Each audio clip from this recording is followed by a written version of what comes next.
Hi everybody, it's Dr. Dan Fedeli from the Balancing Center, and today I want to just do a few things to just take a 20,000 foot view and just review how the oppositional strains and tensions and things in the body works. Everything here is dualistic, paradoxical, oppositional. So there's a yes and a no, there's an up and a down, there's a relative right and a wrong, but that's certainly up for conjecture. But the nerve system, again, we've been talking about, is the first responder, and its response is always going to be about survival. And then the endocrine system, as I've talked about, is the neurotransmitters and hormones, and they will support a global response to either increase adrenaline or increase dopamine or increase GABA, which are either feel-good or excitatory hormones. And then again, you have your other hormones that are responsible for sugar metabolism, and that is another way that there's a balance, and everything is checks and balances. But in the body, if you think of the diaphragm as the dividing line between north and south, the upper part wants to externally rotate and go into extension. Now, if the whole body did that, we wouldn't really be able to move because we need opposition and duality here. So, as you take a step back and go back over the back foot, that's internally rotating the hip and taking you to the ground. The diaphragm is the dividing line between north and south. So yoga-like movements actually integrate and combine those processes. And the movement practices that we've already been working with, the walking pose, the take a step back, we'll be looking at sitting as well. And there's a few things that are sort of always going to come into play. There's the extension relative to the flexion. There's the internal rotation relative to the external rotation. There's the dynamic tension, which is everything's tight, or one side being a little tighter than the other side. So we've worked on taking a step back and getting the weight into the ground. Now we've also worked on taking a bigger step back, which if I do it like this, would be like stretching against the wall. But if we move the hip back, we can spiral down into the leg, we can spiral up through this arm. And in the beginning of the day, when I would go over, that's about as far as I could get.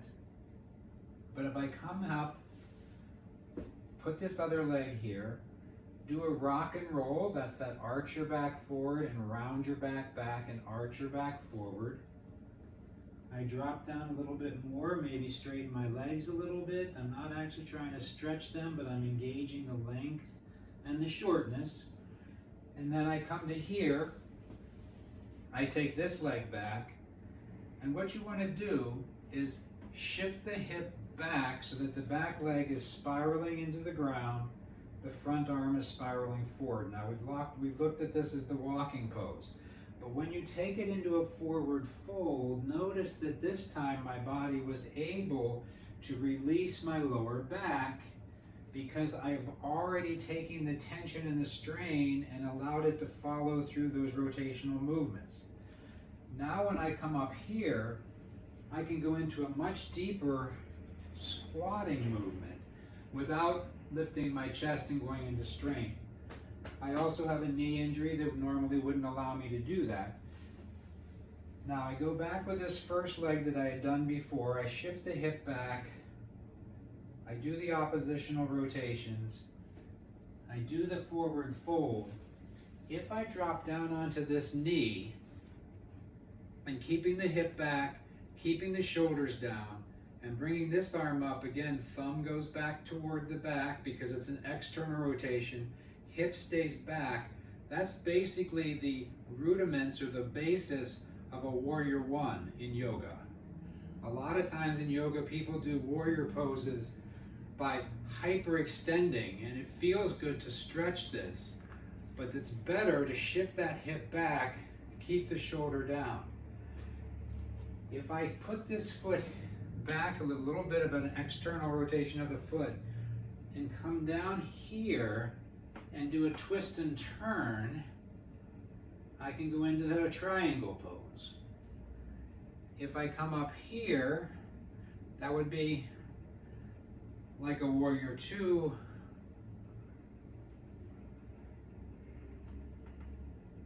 And we're moving everything from down here. I come back up, I can get into a deeper squat. I can put this leg back. I don't want to be like this. I shift my hip back. External rotation of the arm, internal rotation of the hip. This folds forward. There's a beautiful experience of that low back freeing up when we can actually do a forward fold. The knees can bend. I can come up, and as I engage into this position, I've got the basics of a lot of what would be happening in your yoga. And if you feel this connection as a warm-up, then in yoga, instead of doing something where you're just stretching and it feels good because your back is working hard like it always is, if you already know the experience of connection and leverage as you're going into a yoga class, or as you're going into the vinyasa yoga, which incorporates movement and more of an aerobic capacity. There are certainly other, there's ones that focus on position and asana, and then there's others, the vinyasa, which is more of movement. But what I'm teaching you is how the body's designed to move. If the neck is out of position and the head's fighting to keep itself level, and one hip is lower, and the body's compensating, and even when people are laying down when they first come in or when they come in for their adjustments, the body's already locked up.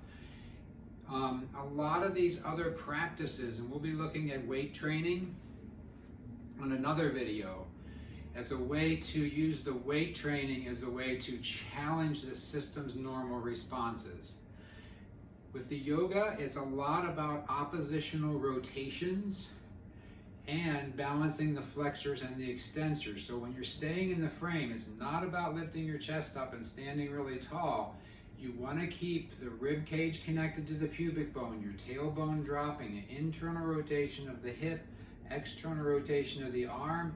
And as you're doing that, that's really the epitome of what we want to do. All the asanas and things then bring in challenges for the body to respond to, and we want the body to respond in a place of wholeness and tensegrity. So there's dynamic tension, there's static tension, and then there's tensegrity where everything is moving. Oppositional rotations, the hips rotate in, the shoulders rotate in and out, the top and the bottom connect. The abs are mainly designed to keep the rib cage close enough to the pubic bone so that the weight can be determined and taken to the ground with your pelvis. If the pelvis is tilted because your neck is off, the best we can do is hold ourselves together and then train to the strain instead of training to your frame. Hopefully, even though some of this is repetitive in other videos, but to get the concept.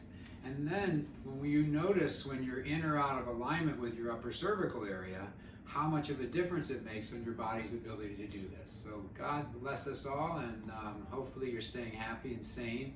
But when your body has an experience of connection, leverage, it gets more resourceful.